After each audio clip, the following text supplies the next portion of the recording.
You're listening to Meet the Thriller Author, the podcast that features interviews with thriller, mystery, and suspense authors. I am your host, Alan Peterson, and today's podcast is brought to you by Audible. Get a free audiobook download and 30-day free trial at www.audibletrial.com/MTTA. And that's an M as in murder. Over 180,000 titles, including great thrillers to choose from for your iPhone, Android, Kindle, or MP3 player. So stay tuned for the next episode of Meet the Thriller Author.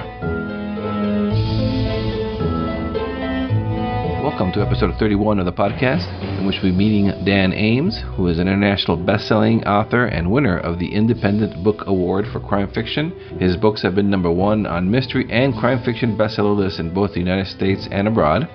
Dan writes fast-paced thrillers like the John Rockne hard-boiled private investigator mystery series. He also writes westerns and other types of genres as well, but he's best known for his thrillers. So really excited to have him here on the show. So let's meet Dan Ames. Dan, how are you doing? Great. How are you doing, Alan? Oh, I'm doing very well, thank you. And thank you so much for coming on the podcast. I really appreciate it. Well, thank you for having me. Oh, excellent, yes. And can you tell me a little bit about yourself, please, because listeners might not be familiar with your work or your books yet? Sure, absolutely. I was born and raised in Wisconsin, moved to Detroit, Michigan back in 2000. I work in advertising. I studied journalism at the University of Wisconsin, went into advertising. I'm still in advertising. And I started self-publishing in 2011, and I've never looked back. And how many books do you have out right now published? Right now I've got about 12 novels published and a variety of short stories. And can you describe your books to someone who might not be familiar with your novels? Sure. I write in the crime fiction genre, obviously. I write thrillers and mysteries. I would say that most of my books have an element of humor in them. One of my series, the Mary Cooper Mystery Series, actually has the word sarcasm in every title. So those books are obviously heavy on dark comedy. And then I have the John Rockne Mystery Series, which is more of a straightforward crime novel series. And those have a little bit of humor in them. And then I also have some straight-ahead thrillers like The Killing League and The Murder Store. And that's kind of my main series right now.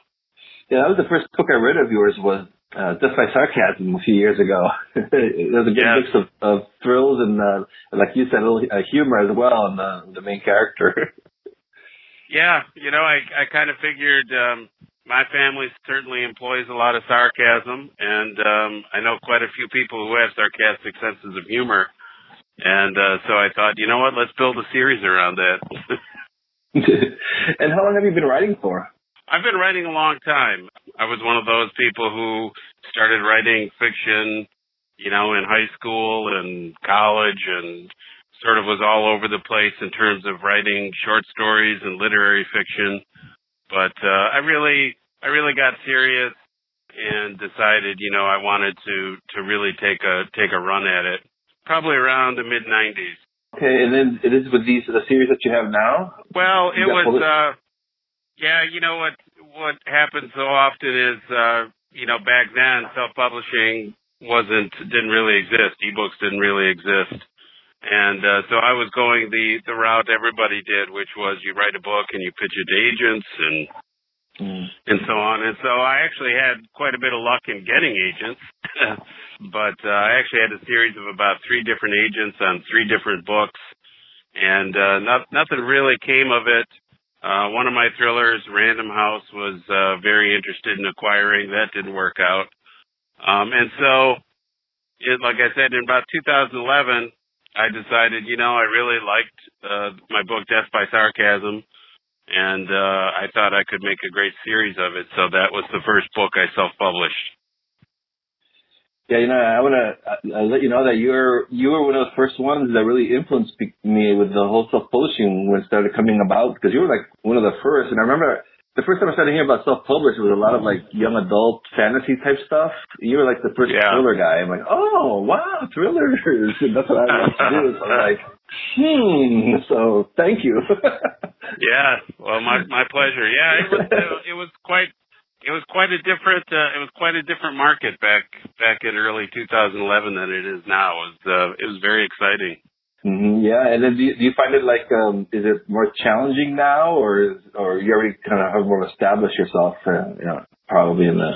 I would say the landscape has changed dramatically, and it's much more competitive.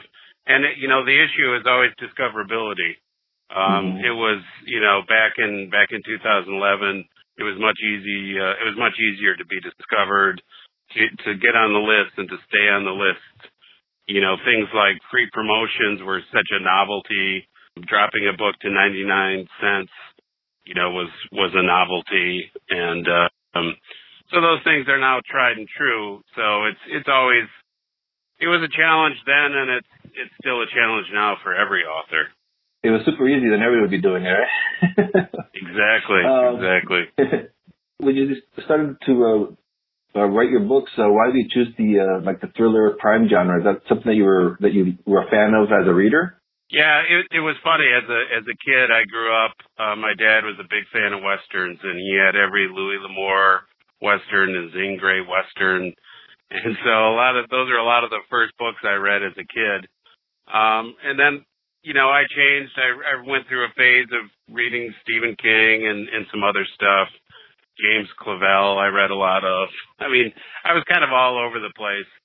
But really the book that made me want to write mystery and crime fiction was The Butcher's Boy by Thomas Perry. I'll never forget reading that book. It was just kind of mind blowing. It was really cutting edge at the time because his protagonist was a contract killer, and I think it was one of the first books, where, at least that I had read, one of the first books where like a real bad guy was the hero, and it was just like I said, it just sort of blew me away, and that was always the book, like, that's the kind of book I want to write. And so that really inspired me, and then I really went into reading more and more crime fiction, thrillers. I read a lot of Robert Ludlum and other guys, but that was the book that triggered it in me, the desire to write crime fiction. Oh, and then you also have published some, it looks like westerns, like The Killer's Draw. Is that a western, like an old time western?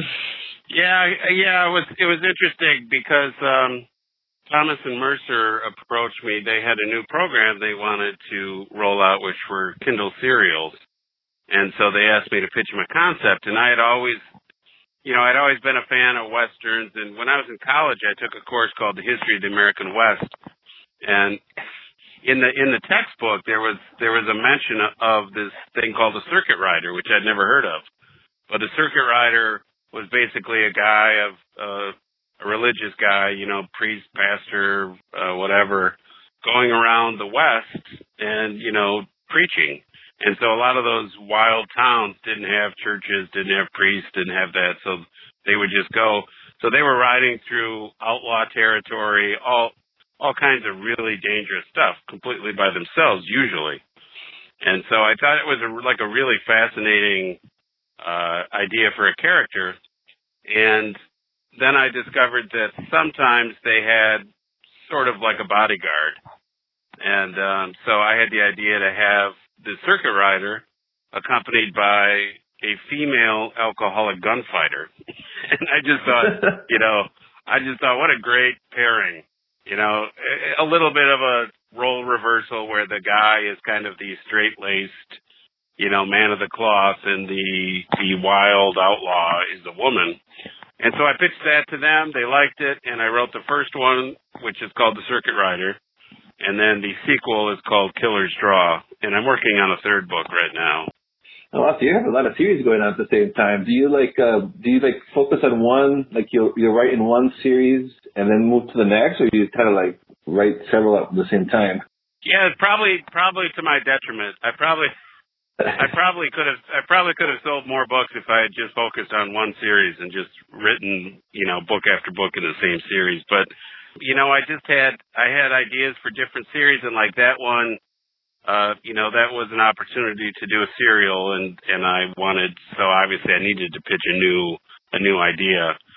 And then, my other main series, the John Rockney Mystery Series, was one I really wanted to write for a long time.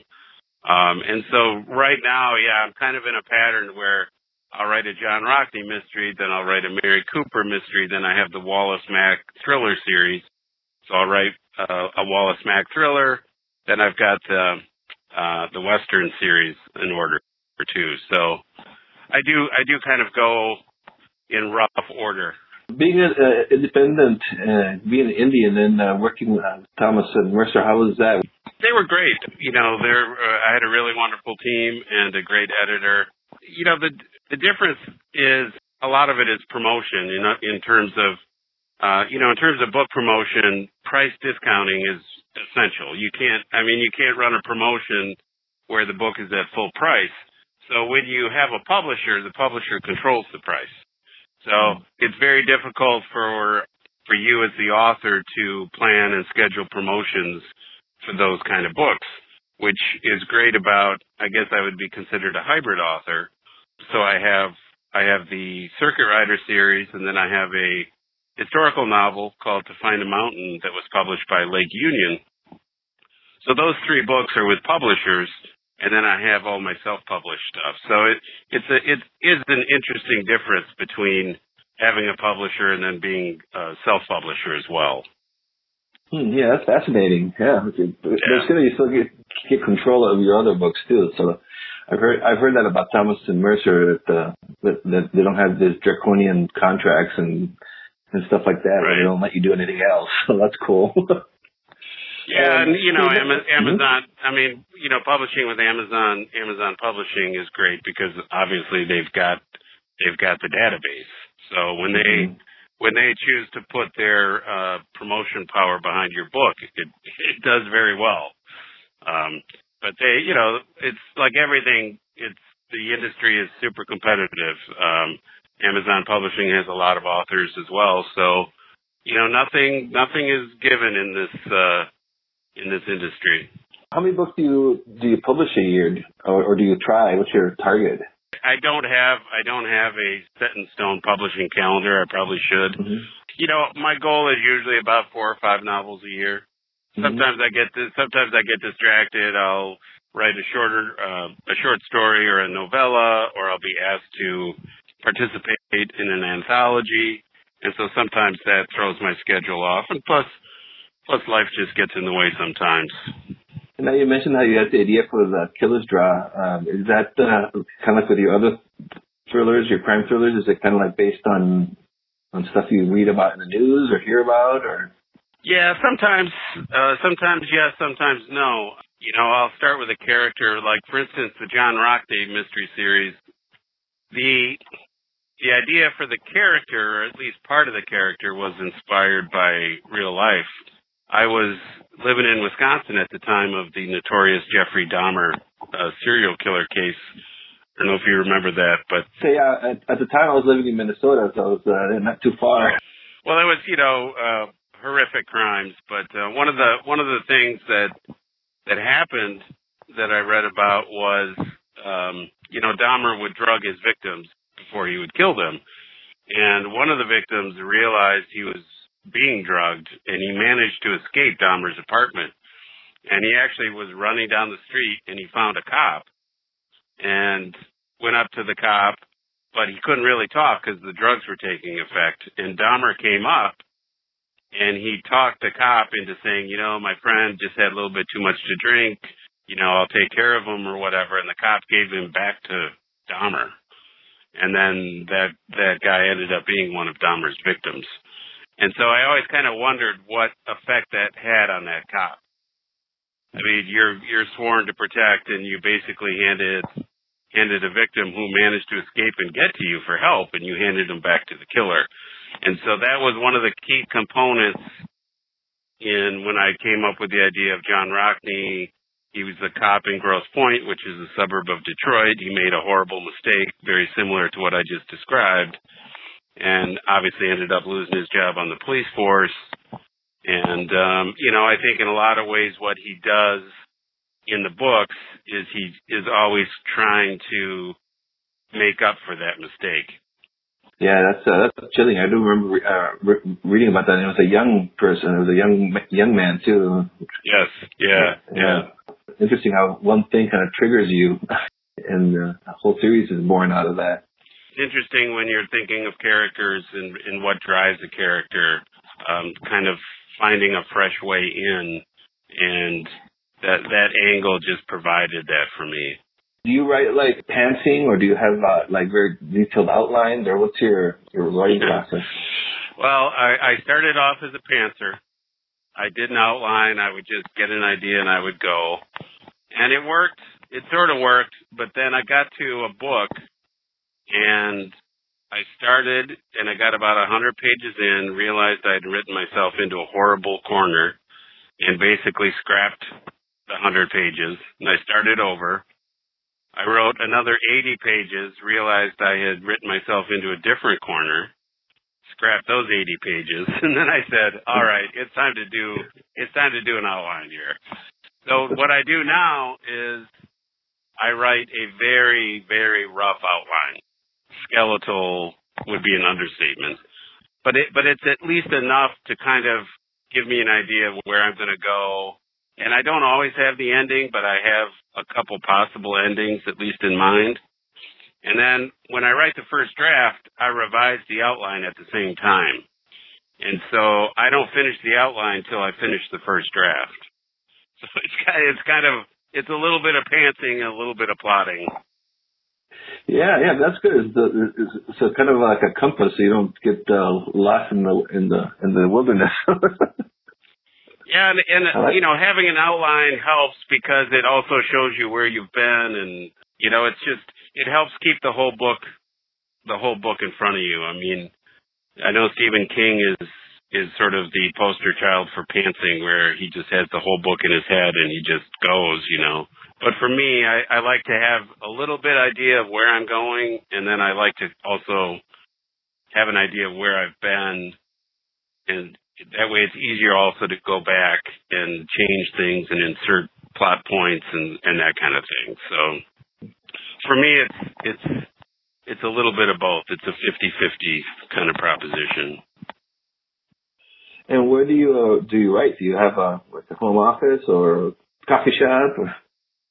Yeah, no, I've got a spare bedroom that's converted into my office, and I pretty much right there in the morning. I still work in advertising. I still have a day job, so I write in the morning before work.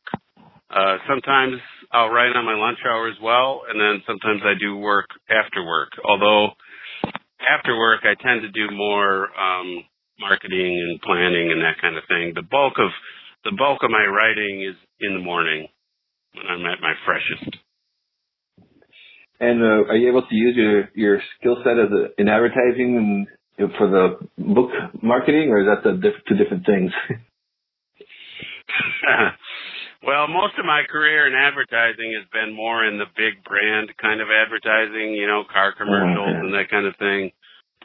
Book marketing, you are building a brand, but it's also quite a bit of retail advertising, which, frankly, I didn't do for a lot of my career. So it's been, I think the nuts and bolts of it, book marketing, I've had to learn. But, in terms of the big picture, building a brand, I know all about that.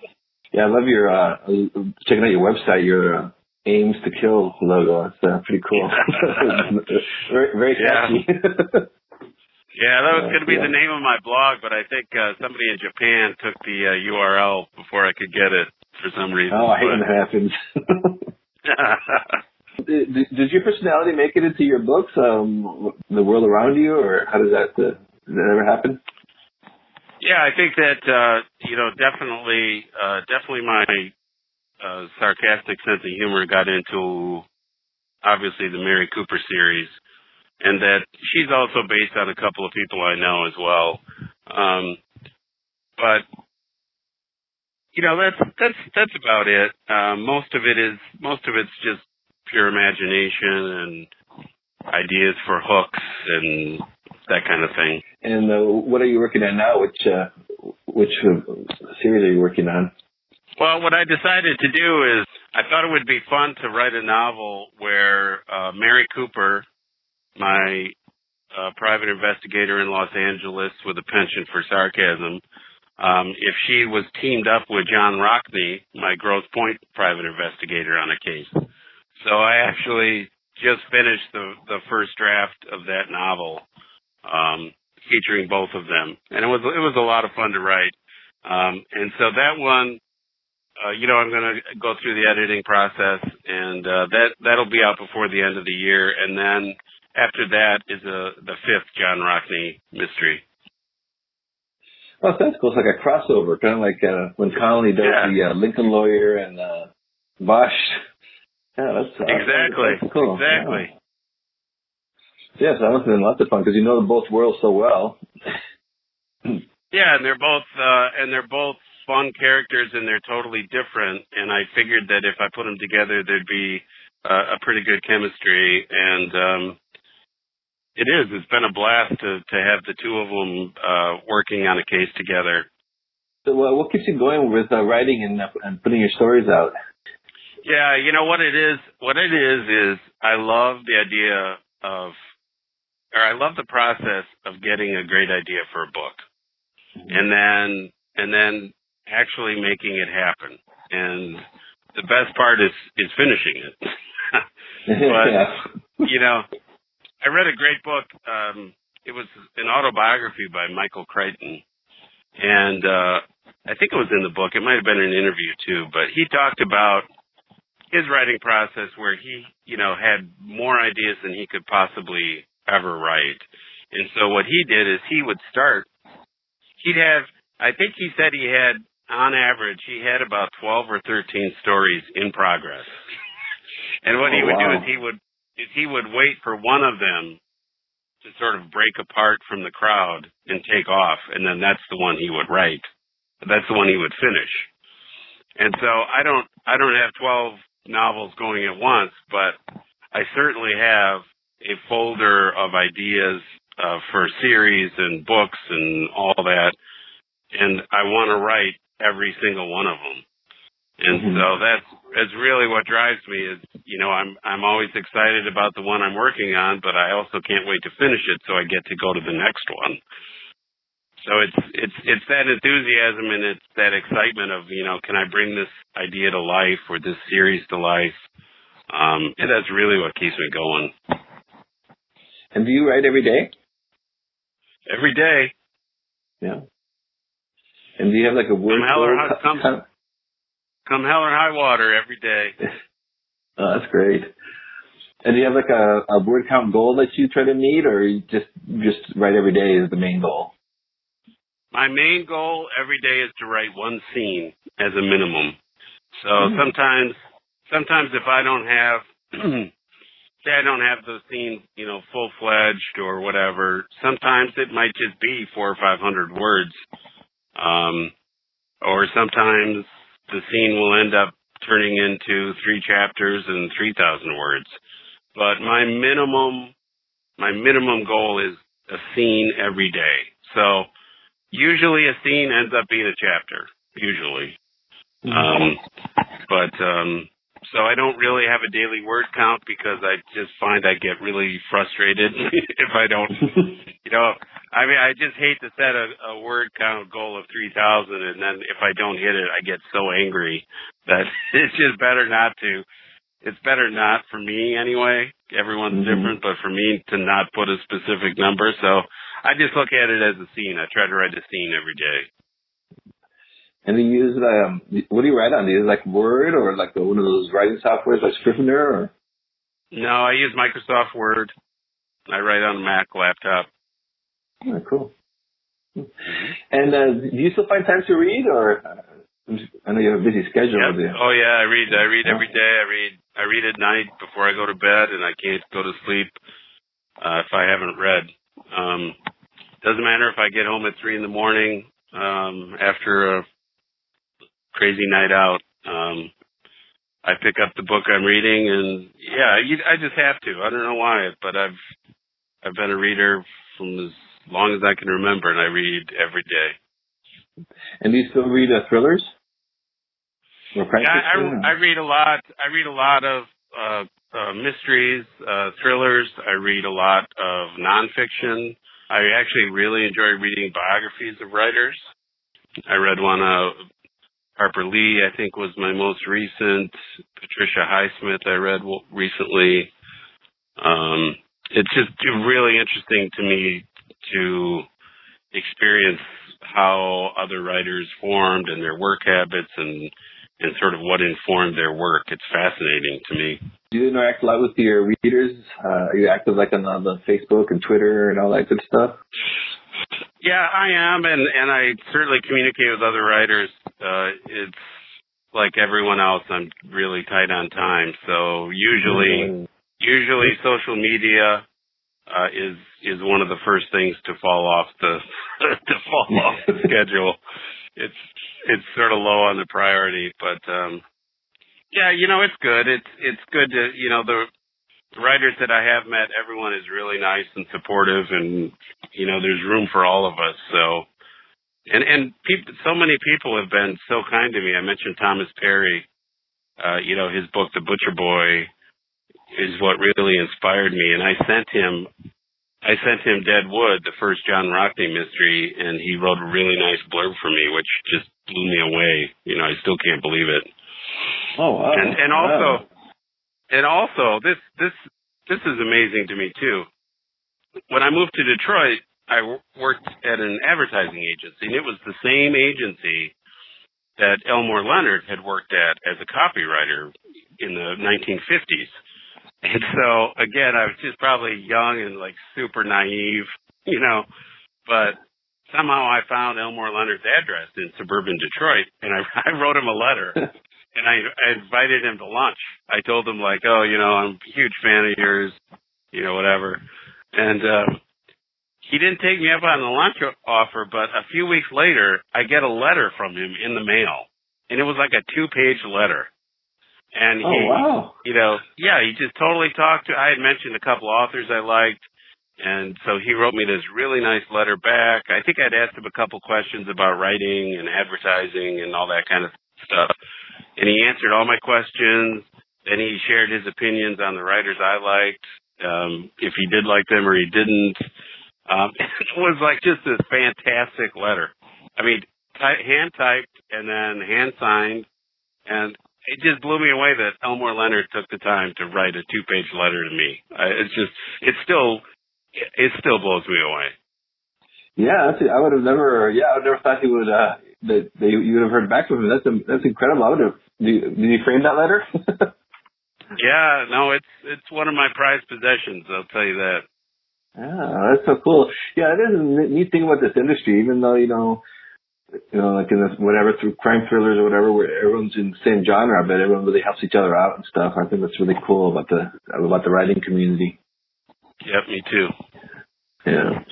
Okay, well, I'm not going to take too much of your time, but we have listeners and some of our aspiring writers as well. I was wondering if anything else you want to say to our listeners, or any words of wisdom on if they want to start writing?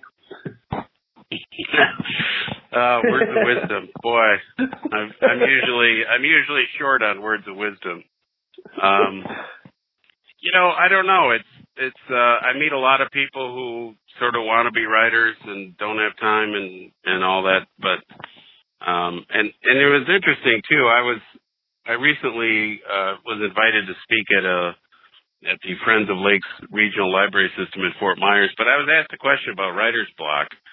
And I could tell the person asking kind of wanted to be a writer or was struggling. And my answer was, writer's block really is sort of a lack of self-confidence when you face the blank page. Most writers I know have no shortage of ideas. Their sense of self-criticism is crippling, and they just can't force themselves to write a page. And I've been there too. Possible to overcome it. You just have to take it a sentence at a time and just keep writing. And especially now, even though the industry is more competitive than ever, it's never been easier to write and publish and promote your work. And so if you have the desire, do it. Yeah, that's the only way, right? You gotta get down and do it. Absolutely. And then for the listeners, they can find information about you at your website, right? AuthorDanAmes.com. AuthorDanAmes.com. That's the best place to find me. I'm also on Facebook and Twitter.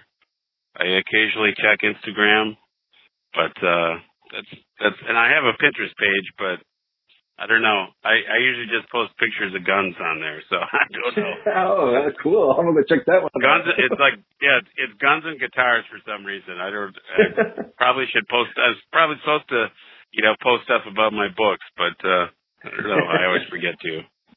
I don't know. That sounds like a good character thing there. Like guns and guitars. Yeah. Guns and guitars. Yeah. Well, and I'll have links to it on the website too for listeners if they're listening to this on the website or whatever. But Dan, I want to thank you very much for taking time to being on the show and telling us about your work. I really appreciate it. Well, thank you, Alan. It was a pleasure to be your guest. Thank you for listening to this episode of Meet the Thriller Author. I'd like to ask you to please review and rate this podcast over on iTunes. It really helps me get the word out. If you take a few seconds of your time to do that, it would be much appreciated. You can also visit my website at thrillingreads.com/podcast for show notes on this episode, as well as information about the podcast in general. And you can also sign up for my mailing list there. You'll be getting special offers from our guests, as well as information, behind-the-scenes information on the podcast. And please do visit my author website at alanpeterson.com. I appreciate your support. And so until next episode, I will talk to you then.